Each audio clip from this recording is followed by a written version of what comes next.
오늘 고난주간 특별 새벽 집회 넷째 날 집회를 허락하신 우리 하나님께 모든 감사와 영광 올려드립니다. 오늘 이제 내일 하루 남았어요.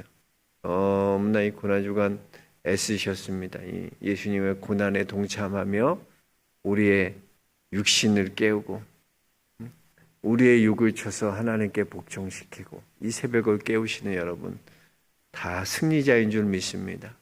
끝까지 이제 내일 하루 남았는데 끝까지 여러분 승리하실 수 있게 주의 이름 축복합니다. 우리 로마서 우리 고난주간에 로마서 8장을 함께 살펴보고 있습니다. 로마서 8장은 복음 중에 복음이에요. 복음의 핵심이 다이아몬드 같이 아주 귀한 복음의 정수가 담겨져 있는 것이 로마서 8장이다. 그래서 로마서의 핵심이 무엇입니까? 로마서의 핵심은 그리스도 예수 안에 있는 자에게는 결코 정죄함이 없다는 거예요. 우리의 죄는 십자가로 모두 사라졌다는 거예요.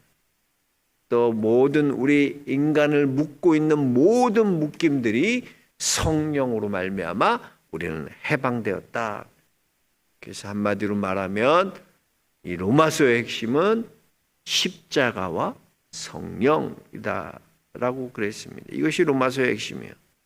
그리고 그 십자가를 통과한 성령 아래서 살아가는 백성들에게 어떤 일이 일어나나 그러면 어떤 일이 펼쳐지나 우리는 두 번에 걸쳐서 살펴보았습니다. 즉 성령께서 우리에게 임하시면 성령께서 하시는 일이 뭐냐는 거예요. 성령께서 무슨 일을 하신다고요? 성령은 우리를 도우신다 그래서 도와주세요. 여러분을 돕는 영이에요. 돕는 영. 여러분이 성령이 임하시면 성령이 여러분을 도와주세요. 모든 일들을 도와줘요. 그래서 파라클레토스라는 것은 보혜사 이름 자체가 우리를 돕는 영이다 그랬어요.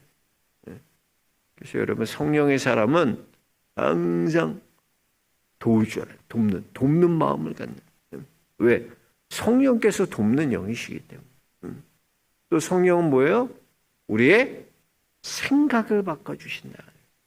여러분의 생각을 성령께서 바꿔주신. 옛날에는 육적인 생각을 육적인 삶을 살았다면 이제는 우리가 육의 생각이 아니라 영의 생각을 성령이 우리를 그렇게 이끌어 가신다. 또 성령은 어떻습니까? 내주하셔서 우리를 인도해 가셔요. 성령이 인도해 가셔요. 성령은 우리를 알려주실 뿐만 아니라 인도해 가세요. 그래서 성령은 인격적으로도 우리 인도해 가시고 강권적으로도 우리 인도해 가신다. 그래서 성령의 인도하심을 또 우리는 마지막으로 우리는 종의 영이 아니라 하나님 아들 양자의 영. 그래서 아버지를 아빠 아버지라 부릅니다. 양자의 영을 주셨어요. 여러분들은 이제 하나님의 자녀가 되었어요. 그래서 로마서 8장 중간부터 나오는 이 자녀됨의 개념이요 굉장히 중요합니다. 너희가 누군지 알라는 거야. 계속 너희는 누구냐? 너희는 보통 사람들이 아니라 너희는 하나님의 자녀라는 거예요. 예수 그리스도의 십자가의 은혜로 구원받은 하나님의 자녀가 너희라는 거예요. 너희라는. 이 자녀들은 어떻습니까? 영광만 있는 게 아니에요. 주님과 함께 고난도 받는다 그래서 고난. 그러나 그것은 장차 올 그 영광과는 비교할 수 없는 것이다 그랬어요. 이것이 바로 로마서 8장 1절부터 18절까지의 내용인 것입니다. 이제 오늘 우리가 함께 살펴볼 것은 이런 거죠. 우리가 하나님의 자녀가 되었잖아요. 하나님의 자녀가 되었는데 왜 우리에게 고난이 오냐는 거예요. 하나님의 자녀인데 왜 고난을 받냐는 거예요. 이 고난의 의미가 뭘까? 로마서 8장이 말하고 있는 이 고난의 의미가 뭘까? 함께 생각해 보면서 하나님의 은혜 나누고자 합니다. 먼저 고난은요. 하나님께서 우리를 하나님의 자녀로 다루시는 방법이에요. 우리가 하나님의 자녀를 다루시는 방법이 뭐냐? 이 고난이라는 거예요. 에릭 프롬은요, 에릭 프롬이 쓴 책 중에 아주 베스트셀러가 있잖아요. 소유냐 존재냐라는 책. 소유냐 존재. 우리는 많은 순간 어떻게 생각하냐면 많이 갖고 소유하면 행복할 거라고 생각해. 그래서 더 갖는 거예요. 더 성취하려고 해요. 왜? 그것이 행복하다고 생각하기 때문에. 그러나 여러분, 핵심은 소유 갖고 행복해질 수 없다는 거예요. 많이 갖는다 그래서 성취했다 그래서 그게 행복해지지 않는다는 거예요. 성경은 뭐라고 말하고 있냐면 얻고자 하느냐? 그러면 너희가 잃을 것이요. 잃고자 하느냐? 그러면 너희가 얻을 것이다. 성경은 반대로 말하고 있어요. 비우고 나누고 버리는 것이 더 풍성하게 다가온다는 거예요. 이것은 소유에 있지 않다는 거예요. 존재가 크다는 거예요. 존재가 큰. 소유가 큰 게 아니에요. 여러분의 존재가 큰 거예요. 예수님께서 누가복음 12장 15절에 보면 어리석은 부자에게 대해서 말씀해 주시면서 뭐라고 말씀하시나? 삼가 모든 탐심을 물리치라. 사람의 생명이 그 소유에 넉넉한 데 있지 아니하니라. 소유가 아니라는 것이죠. 자꾸 우리는 소유고 성취하고 갖고 있으면 행복할 거라고 생각하는데 그게 아니라 너희는 존재로서 거야. 존재가 되어야 돼요. 그래서 신앙생활이라는 것은 여러분 무엇을 하는 어떤 행위에 초점을 맞추는 게 아니라 내가 어떤 존재가 돼야 될지에 초점을 맞추고 살아야 돼. 존재만 온전하면요 열매는 여러분 저절로 맺게 되는 거예요. 저절로. 열매 맺는 거 그렇게 걱정할 필요 없어. 우린 자꾸 내가 뭘 해야지 열매를 맺을까 생각하지만 존재만 되면 열매는 저절로 맺혀져요. 그래서 여러분 사과나무는요. 사과나무가 되면요. 사과나무의 열매 맺는 거 그렇게 어렵지 않아요. 사과나무는. 근데 뭐가 어렵냐? 사과나무가 아닌데 사과를 맺으려고 하니까 열매를 맺으려고 하니까 너무나 어려운 거예요. 온갖 억지가 다 나오고요. 거짓이 다 나오는 거예요. 왜? 사과나무가 아닌데 사과나무를 맺으려니까. 사과나무가 되면 사과나무는 저절로 맺는 거예요. 성경은요. 우리에게 열매 맺는 것이 얼마나 중요한지를 말하고 있어요. 그리고 그 열매 맺는 인생을 위해서 하나님께서 우리의 인생에 간섭하시는 거예요.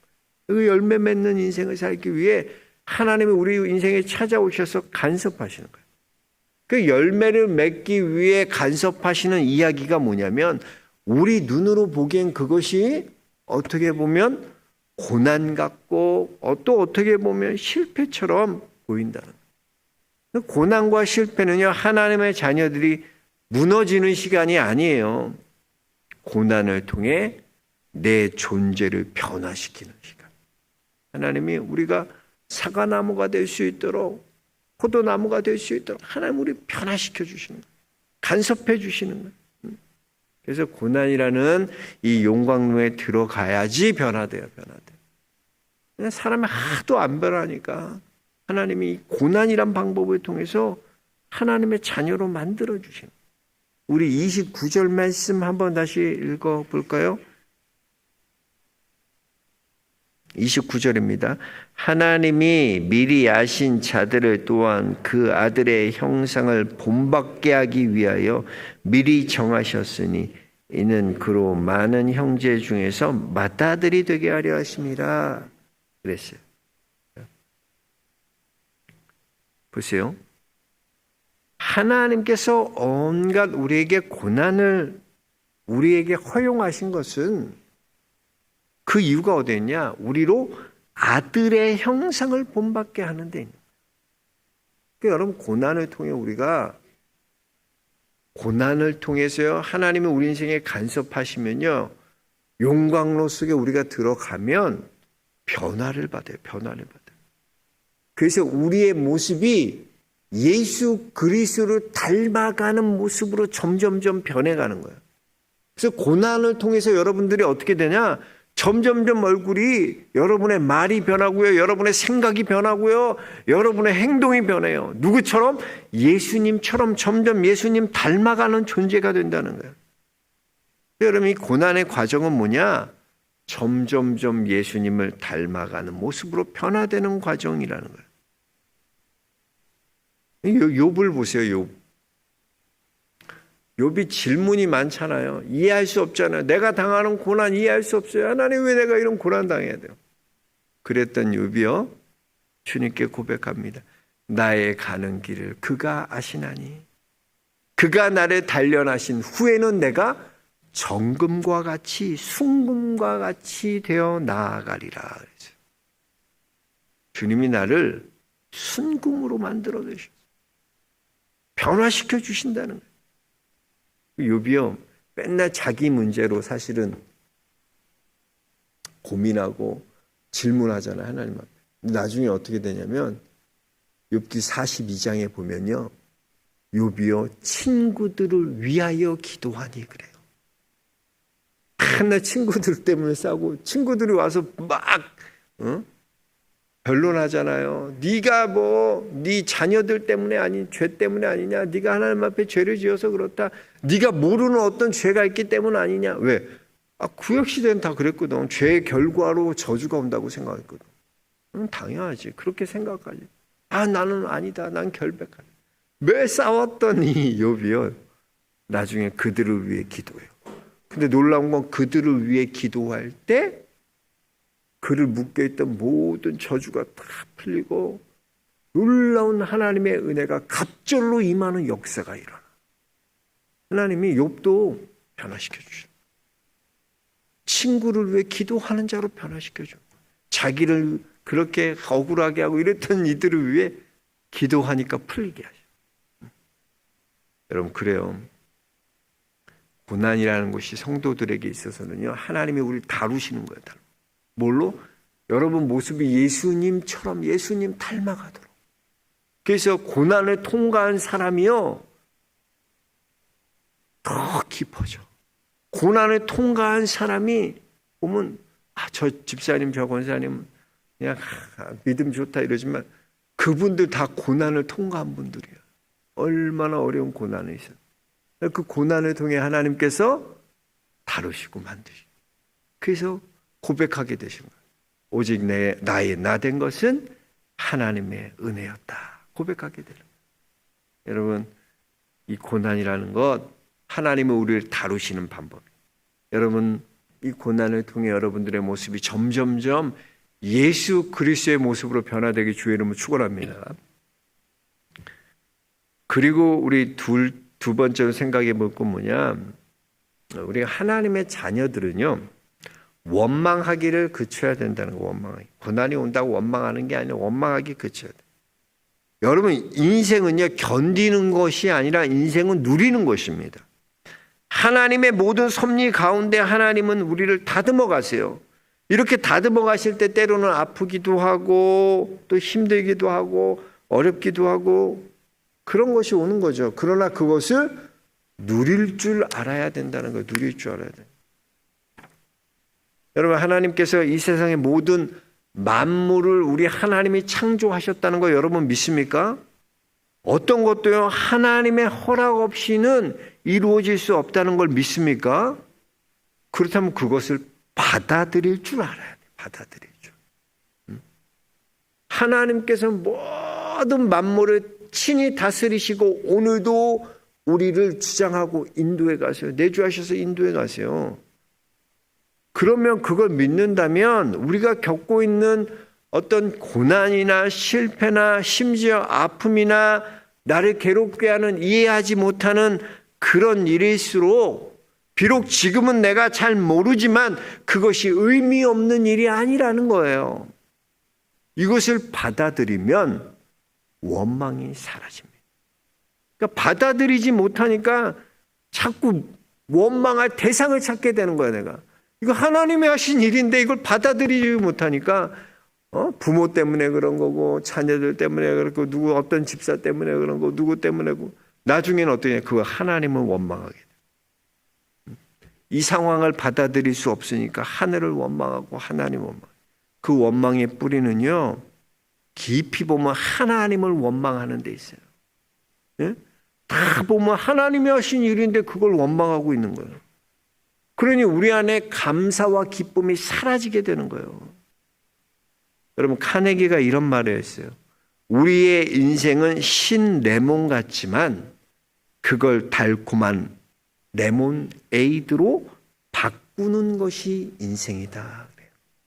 한번 가만히 생각해 보세요. 우리에게 찾아오는 인생 레모네이드처럼 그렇게 달콤하지 않아요. 우리에게 찾아오는 인생은요, 신 레몬 같은 인생이에요. 그러나 그 신 레몬 같은 것을 우리가 성령이 쫙 임하시면, 성령이 우리와 함께 하시고 성령이 우리를 조명하시며 우리 인도에 가시면 갈수록 우리가 이 신 레몬을 뭐로 만드나? 레모네이드로 만들어가는 겁니다. 그렇습니다, 여러분. 인생이요, 그렇게 레모네이드처럼 달콤하지 않아요. 오는 건 신 레몬으로 오는 거예요. 요셉 보면 요셉은 인생이 달콤할 수가 없을 것 같아요. 신 레몬 같잖아요. 그렇게 형들의 미움 사서 노예로 팔려갔지. 노예로 팔려갔을 뿐만 아니라 억울한 누명을 쓰고 감옥에 갇히지. 인생은 신 레몬이야. 그러나 거기 굴하자. 끝내는 어때요? 레모네이드로 만들어가. 레모네이드 만드는 거예요. 여러분 인생이 다 그렇습니다. 여러분 안에요, 하나님이 하신 것을 인정하시길 주 이름 축복합니다. 왜 하나님이 하셨는데 의미가 없어요? 고난이 의미 없다고요? 실패가 의미 없다고? 하나님이 하신 거에는 의미 없는 게 없어요. 지금은 이해 안 갈 수 있어요. 잘 모를 수 있어요. 왜 이렇게 하셨지? 그러나 의미 없는 것이 없는 거예요. 그 하나님을 신뢰하고 하나님이 하신 일을 인정하시길 주 이름 축복합니다. 그 하나님이 하는 거 인정하는 사람은 원망하지 않는 거야. 자꾸 불평하지 않는 거야. 왜 내게 이런 애들을 주셨냐고. 하나님이 주신 건데 왜 하나님을 원망해? 내가 하루도 편할 날이 없다고. 하나님은 의미 없이 일하지 않으셔. 우리를 하나님을 통해서 그 고난과 그 연단을 통해서 하나님이 나를 바꾸시는 거예요. 나를. 여러분 안에 이걸 깨닫는 귀한 은혜가 있길 주 이름 축복합니다. 오늘도 하나님은 여러분을 변화시켜요. 여러분을 변화시키려고 사실은 어려운 남편을 고난으로 붙였고, 여러분 한 사람 변화시켜 어려운 자녀들 주셨고, 여러분 한 사람 변화시키려고 마음에 맞지 않는 사람 붙여주셨어요. 왜 저희를 나에게 붙여주신 거야? 왜? 철이 철을 날카롭게 하듯이 하나님이 나를 다루시는 거야. 너는 이게 이러니까 이런 사람 만나는 거야. 그래서 네 이걸 다루시는 거야. 하나님이 다 그냥 그렇게 만들어지죠. 의미 없지 않아요. 이것이 하나님의 섭리라는 거예요. 섭리라는. 우리 28절 다시 한번 읽어보겠습니다. 마지막으로 28절입니다. 우리가 알거니와 하나님을 사랑하는 자 곧 그의 뜻대로 부르심을 입은 자들에게는 모든 것이 합력하여 선을 이루느니라. 아멘. 믿습니까? 합력하여 하나님 결국에 선을 이루. 지금 잠깐 불평하고 원망스럽고 짜증나고 왜 내게 이런 일이냐. 아니야. 하나님은 합력하여서 모든 것이 합력하여 하나님의 선을 이룬다. 오늘도 그 선을 이루실 그 하나님을 찬양합니다. 여러분 안에서 원망하고 불평하는 말, 고난 가운데 실패하고 힘들다. 왜 내게 이런 거. 원망하지 마시고 그 하나님의 섭리를 믿고 합력하여 선을 이루실 그 하나님을 찬양하고 그 하나님으로 승리할 수 있는 우리 영락의 성도들 모두 되시길 주의 이름으로 축원합니다.